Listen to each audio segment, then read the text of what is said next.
আমাদের মালা শেষের দিকে। আর এটা হচ্ছে সেকেন্ড বালতি। আর মাত্র 3টা পিস রয়েছে আমাদের বক্সে। আর অলরেডি 5টা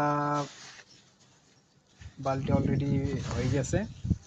এখন করতেছে, আমি এতক্ষণ করলাম, এখন করতেছে। এর নাম সুরেশ। হ্যাঁ সুরেশ, ইউর স্পিক শ্রীলঙ্কা।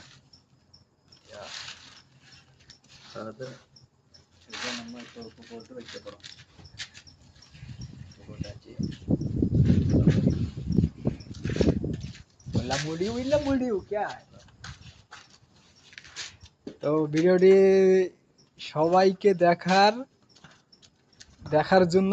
দেখার জন্য ধন্যবাদ জানাই। আল্লাহ হাফেজ।